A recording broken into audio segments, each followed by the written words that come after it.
Hello sa inyong lahat!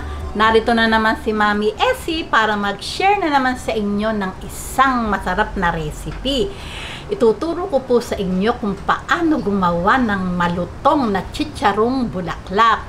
Pero bago tayo mag-umpisa, kung kayo ay nasa Facebook, don't forget to follow, like, and share. At kung nasa YouTube naman po, wag lang kalimutang mag-subscribe at pindutin ang bell button para lagi kayong updated sa ating mga bagong video. Ngayon, narito po ang ating mga kakailanganing sangkap.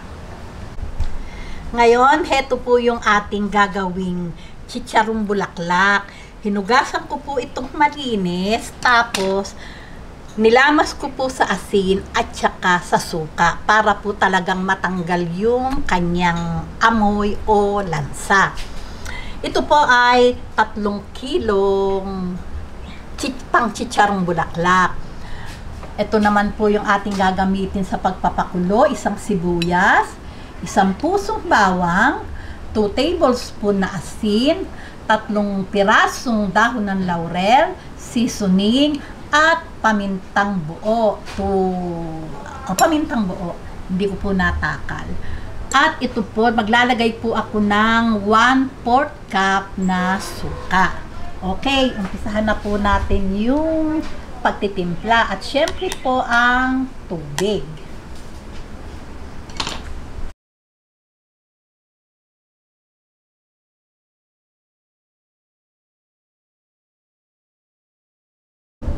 Ngayon po, ilagay natin ang butter. Ayan. Lulubog lang po natin. Ayan. Ganyan lang po. Okay, lalagay po natin tong dahon ng laurel. Sabay-sabay lang po iyan. Sibuyas, bawang, para po talagang masarap yung ating gagawing chicharong bulaklak. Ayan. 2 tablespoon na asin. At ito pong ating seasoning.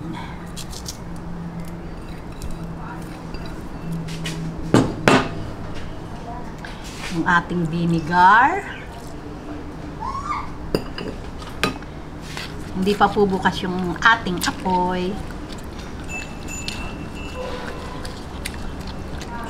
Ayan. Buksan ko na po yung kalan. Ito po, sa umpisa, nasa high heat po yung aking apoy. Pagka po kumulo na siya, ilalagay lang po natin sa medium heat hanggang sa lumambot. Okay, takipan ko na po. Babalik po ako pag kumukulo na.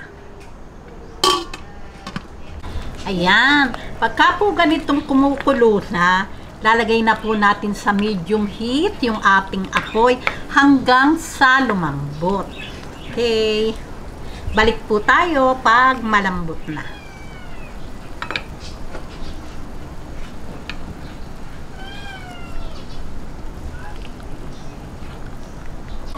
Ayan. Heto na po yung ating pinalambotang chicharong bulaklak. O, pagkaraan po ng 1 oras, okay na po at malambot na. Okay, hanguin na po natin.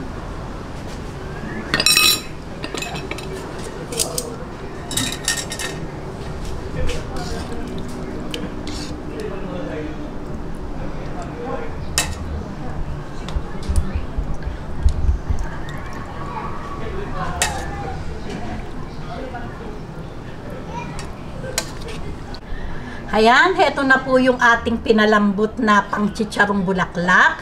Palamigin lang po natin at patuloyin natin yung extra pa niyang liquid bago natin siya i-deep fry. Okay, babalik po ako pag malamig na po siya. Ayan, after 30 minutes, malamig na po ito. Ngayon po, umpisahan na po natin yung pagluluto o pagpapalutong nitong ating chicharong bulaklak. Okay. Ayan.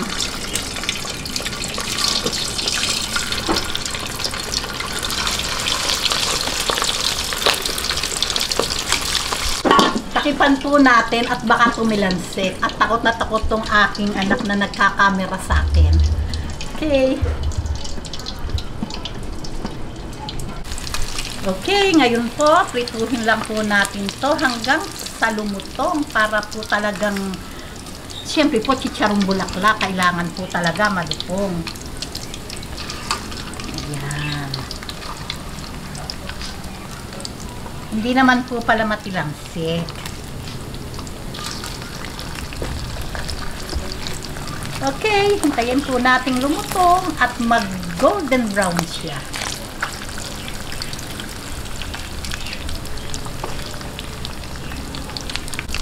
Ayan, pagka po ganitong golden brown na, hahanguin na po natin. Oh, kaganda.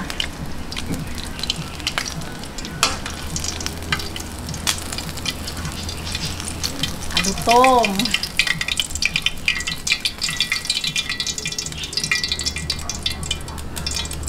Okay. Tuloy-tuloy lang po yung ating pagsasalang. At nako, marami na pong nag-iintay nitong ating chicharong bulaklak. Ingat-ingat lang po doon sa mga may high blood. Siyempre po, konti-konti lang.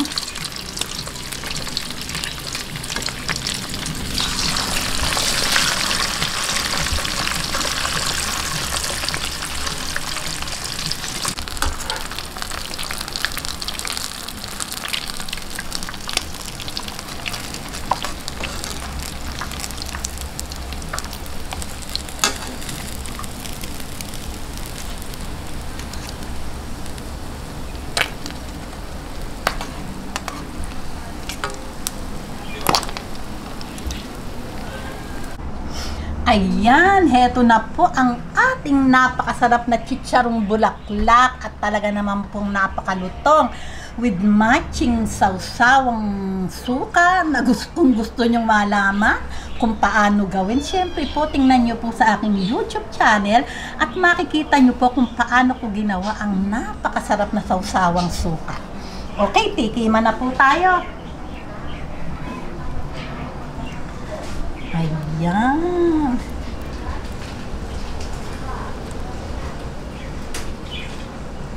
Ayan, tikiman na po tayo. Okay, tikiman na po tayo at kapraso lang yung akin. Alam nyo naman, high blood na si Mami Essie nyo.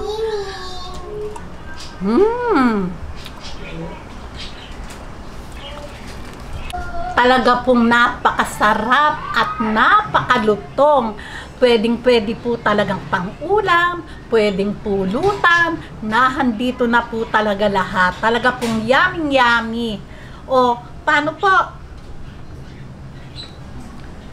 Kung nagustuhan nyo ang video na to, huwag lang kalimutang mag-likes. And don't forget to share and subscribe. Babuus!